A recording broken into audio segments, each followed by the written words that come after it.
Now, moving on to our other Monday Night Football game, the Arizona Cardinals defeated the Los Angeles Chargers 17-15.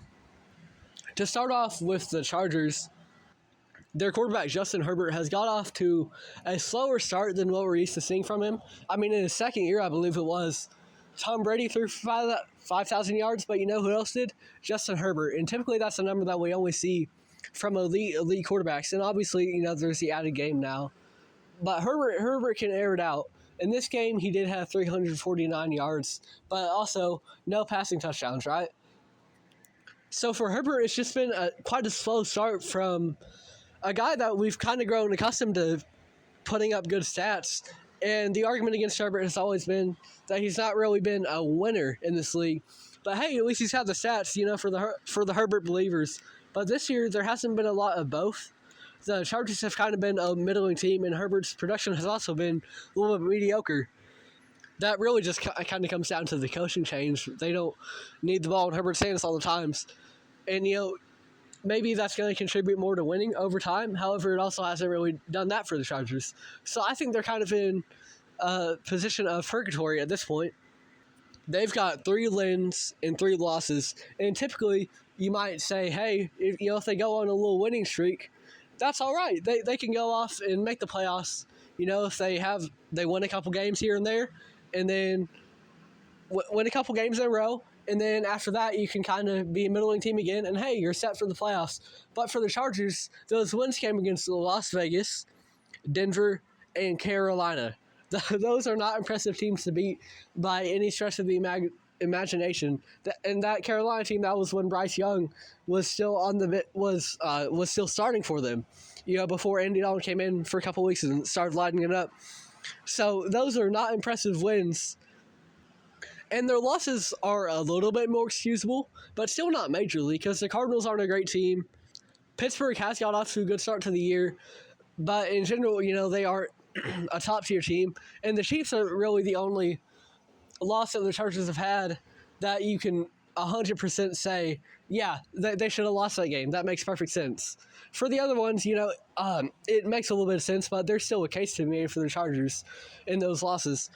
So it just hasn't been impressive whether it's been the wins or the losses for Los Angeles.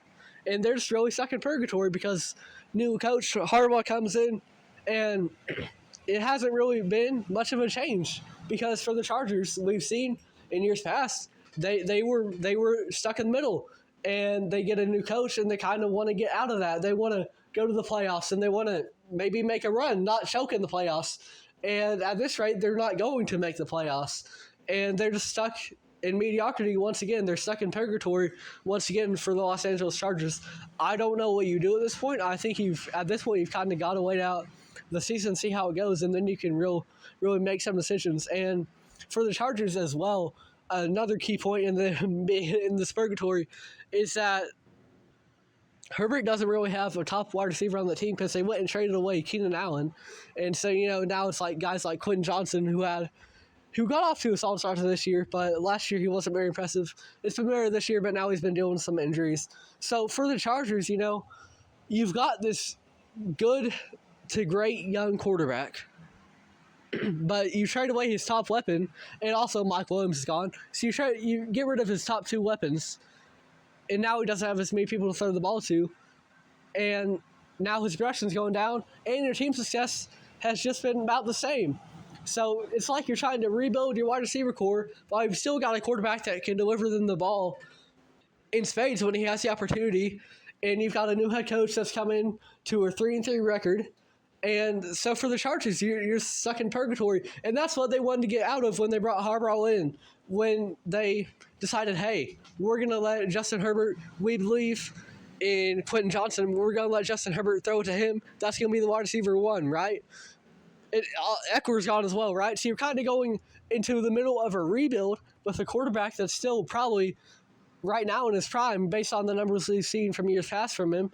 So you've got a quarterback in his prime, but it seems like with the way your offense is constructed, you're trying to go into a rebuild and bring a new head coach in, and he hasn't been the savior for them. So for the Chargers, you're stuck in purgatory once again, something that they were really hoping to get out of, but they've just fallen right back. As currently stands, they have a worse record than the LA Chargers. They are 3-4 right now compared to the Chargers being 3-3 after this game. I think the Cardinals have a brighter future coming out of this because I just talked for a little bit about how the Chargers are kind of stuck in purgatory, and that's something they've been trying to get out of, right? But the Cardinals, at least, Arizona is looking to really make moves, especially with the addition of Marvin Harrison Jr., right? And he had a great stretch from weeks 2 through 4. He had 3 really, really good games. And since then, it's been a lot more quiet for Marvin Harrison Jr., and I don't want to worry about that too much because, yes, he was the number 4 overall pick. But at the same time, he's still a rookie. He's still getting developed to the NFL game. And we've seen flashes from him in that couple-week span to where I can say confidently that he will be a good to great wide receiver in this league. But it appears that that's not going to be, in year 1. And that's okay. Because the Cardinals are a rebuilding team that really deserves to be a rebuilding team.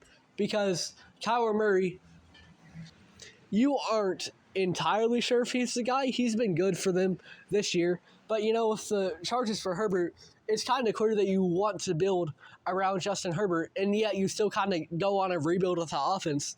But for the Cardinals, there are more question marks on this team. So going through a rebuild and having your top wide receiver be a rookie, that's okay.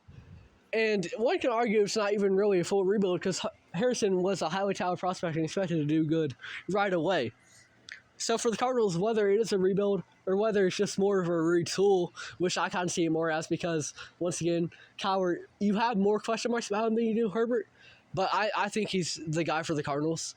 So for the Cardinals, whatever direction it is, I argue that it's more of a retool. This retool, 3-4 is okay. You have more of a future in store for you because of the direction the organization is going. You have your quarterback of the future. You have your wide receiver of the future.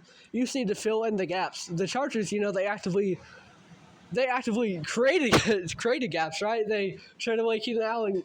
Mike Williams is gone. Austin Ekeler is gone. But for the Cardinals, they just need to fill in those gaps. And I think that's the difference between the two, is that the Cardinals are retooling, and that's what they're expecting to do. They're making roster moves as they should.